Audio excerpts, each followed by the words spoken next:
નમસ્કાર મિત્રો, સ્વાગત છે તમારો મારી યુટ્યુબ ચેનલ ગુજરાત ઉર્ગા સમાચાર પર। જે દોસ્તો ન આવ્યા હોય તે મારી ચેનલને જરૂરથી સબસ્ક્રાઇબ કરી લેજો। આજે આપણે આ વિડીયોમાં જિલ્લા આરોગ્ય સોસાયટી દાહોદ ખાતે વિવિધ જગ્યાઓ પર ભરતીની જાહેરાત કરવામાં આવેલી છે તેના વિશે જાણીશું। આ ભરતી નેશનલ હેલ્થ મિશન અંતર્ગત છે। સૌપ્રથમ આપણે જગ્યાનું નામ અને કુલ જગ્યાઓ જોઈએ।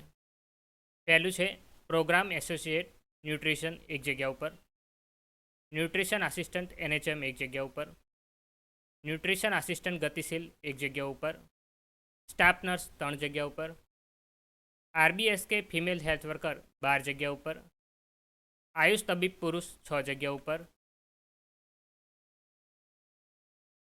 આયુષ તબીબ સ્ત્રી 4 જગ્યા ઉપર, ફાર્માસિસ્ટ 16 જગ્યા ઉપર, મેડિકલ ઓફિસર 1 જગ્યા ઉપર, ઓડિયોલોજિસ્ટ 1 જગ્યા ઉપર, લેબોરેટરી ટેકનિશિયન મલેરિયા 1 જગ્યા ઉપર, લેબોરેટરી ટેકનિશિયન 1 જગ્યા પર આ ભરતીની જાહેરાત કરવામાં આવેલી છે।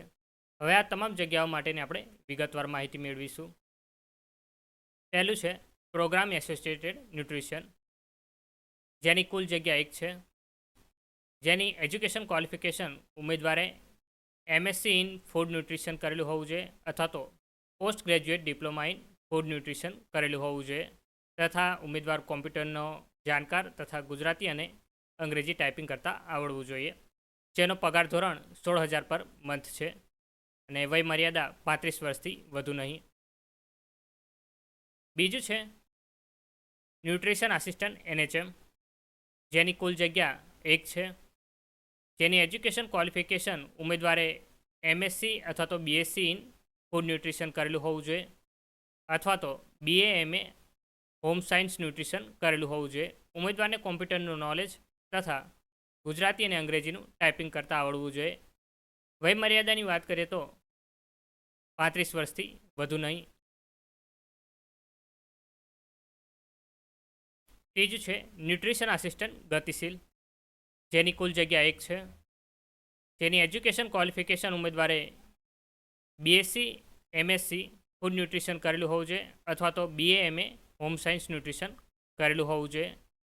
સાથે ઉમેદવારને કોમ્પ્યુટરનું નોલેજ ગુજરાતી તેમજ અંગ્રેજી ટાઈપિંગ કરતાં આવડવું જોઈએ, જેનો પગાર ધોરણ 13,000 પર મંથ છે અને વય મર્યાદા 35 વર્ષથી વધુ નહીં। ચોથું છે સ્ટાફ નર્સ, જેની કુલ જગ્યા 3 છે, જેની એજ્યુકેશન ક્વોલિફિકેશન ઉમેદવારે BSc નર્સિંગ અથવા તો GNM કરેલું હોવું જોઈએ, સાથે ગુજરાત નર્સિંગ કાઉન્સિલરમાં રજિસ્ટ્રેશન થયેલું હોવું જોઈએ અને ઓછામાં ઓછો 2 વર્ષનો હોસ્પિટલનો અનુભવ હોવો જોઈએ, જેનો પગાર ધોરણ 16,000 પર મંથ છે અને વય મર્યાદા 40 વર્ષથી વધુ નહીં। પાંચમું છે RBSK ફાર્માસિસ્ટ, જેની કુલ જગ્યા 16 છે, જેની એજ્યુકેશન ક્વોલિફિકેશન ઉમેદવારે ડિપ્લોમા ઇન ફાર્મસી અથવા તો ડિગ્રી ઇન ફાર્મસી કરેલું હોવું જોઈએ અથવા તો એની સમકક્ષ કોઈપણ કોર્સ કરેલો હોવો જોઈએ। તેની સાથે ગુજરાત ફાર્મસી કાઉન્સિલરમાં રજિસ્ટ્રેશન થયેલું હોવું જોઈએ। ઉમેદવારને કોમ્પ્યુટરનું બેઝિક જ્ઞાન ધરાવતો હોવો જોઈએ। વય મર્યાદા 40 વર્ષથી વધુ નહીં અને પગાર ધોરણ 16,000 પર મંથ છે। છઠ્ઠું છે ફિમેલ હેલ્થ વર્કર, જેની કુલ જગ્યા 12 છે, જેની એજ્યુકેશન ક્વોલિફિકેશન ધોરણ 12 સાથે ફિમેલ હેલ્થ વર્કરનો કોર્સ કરેલો હોવો જોઈએ અથવા તો ઉમેદવારે ANM કરેલું હોવું જોઈએ। તેની સાથે ગુજરાત નર્સિંગ કાઉન્સિલરમાં રજિસ્ટ્રેશન થયેલું હોવું જોઈએ અને ઉમેદવાર પાસે કોમ્પ્યુટરનું CCC કોર્સ કરેલો હોવો જોઈએ, જેનો પગાર ધોરણ 15,000 પર મંથ છે અને વય મર્યાદા 18 વર્ષથી ઓછી નહીં અને 40 વર્ષથી વધુ નહીં, એટલે કે મેક્સિમમ 40 વર્ષ। સાતમું છે RBSK તબીબ પુરુષ, જેની કુલ જગ્યા 6 છે, જેમાં 3 આયુર્વેદ અને 3 હોમિયોપેથિક, જેનો પગાર ધોરણ 31,000 પર મંથ છે। એજ્યુકેશન ક્વોલિફિકેશનની વાત કરીએ તો ઉમેદવારે BAMS BSAM અથવા તો BHMS કરેલું હોવું જોઈએ, સાથે ગુજરાત કાઉન્સિલ રજિસ્ટ્રેશન થયેલું હોવું જોઈએ, એટલે કે ગુજરાત આયુર્વેદિક કાઉન્સિલમાં રજિસ્ટ્રેશન થયેલું હોવું જોઈએ, જેની વય મર્યાદા 40 વર્ષથી વધુ નહીં।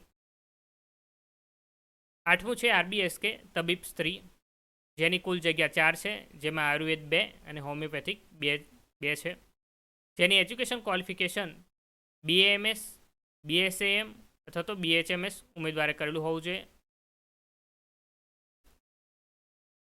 જેનું પગાર ધોરણ 21,000 પર મંથ છે અને વય મર્યાદા 40 વર્ષથી વધુ નહીં.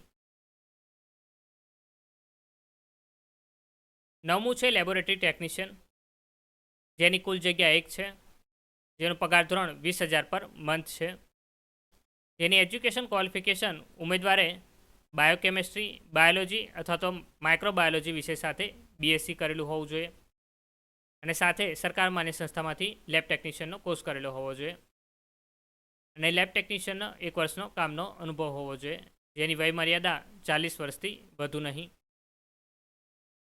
10મું છે મેડિકલ ઓફિસર, જેની કુલ જગ્યા 1 છે, જેનું પગાર ધોરણ 35,000 પર મંથ છે, જેની એજ્યુકેશન ક્વોલિફિકેશન ઉમેદવારે સરકાર માન્ય સંસ્થામાંથી MBBSની ડિગ્રી મેળવેલી હોવી જોઈએ અથવા તો તેની સમકક્ષ કોર્સ કરેલો હોવો જોઈએ. ઉમેદવારે ફરજિયાતપણે ઇન્ટર્નશીપ પૂર્ણ કરેલી હોવી જોઈએ અને ઓછામાં ઓછો 1 વર્ષનો હોસ્પિટલનો અનુભવ હોવો જોઈએ, જેની વય મર્યાદા 40 વર્ષથી વધુ નહીં.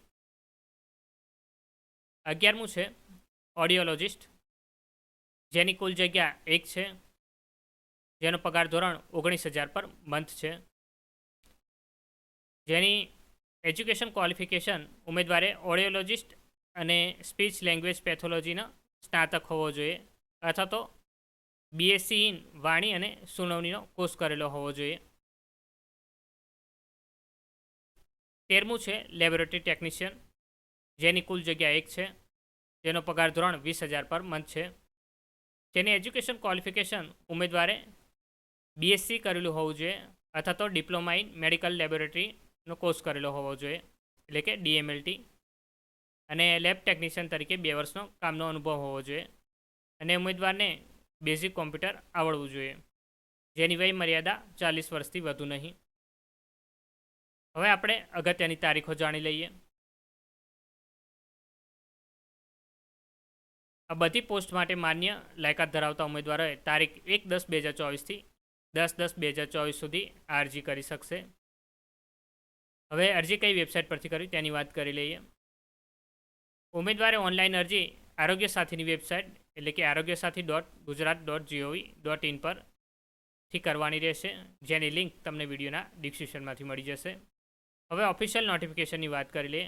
ઓફિશિયલ નોટિફિકેશન અને એપ્લાય ઓનલાઈન કરવાની લિંક તમને વિડીયોના ડિસ્ક્રિપ્શનમાંથી મળી જશે, જે તમારે ડાઉનલોડ કરી લેવાની છે ઓફિશિયલ નોટિફિકેશન. અને વધુ માહિતી માટે તમારે અમારી ચેનલને લાઇક, શેર અને સબસ્ક્રાઈબ કરવાની છે. અને ઉમેદવારને આ વિડીયોમાં કંઈ વાંધો હોય તો તમે કમેન્ટ બોક્સમાં જણાવી શકો છો. ધન્યવાદ.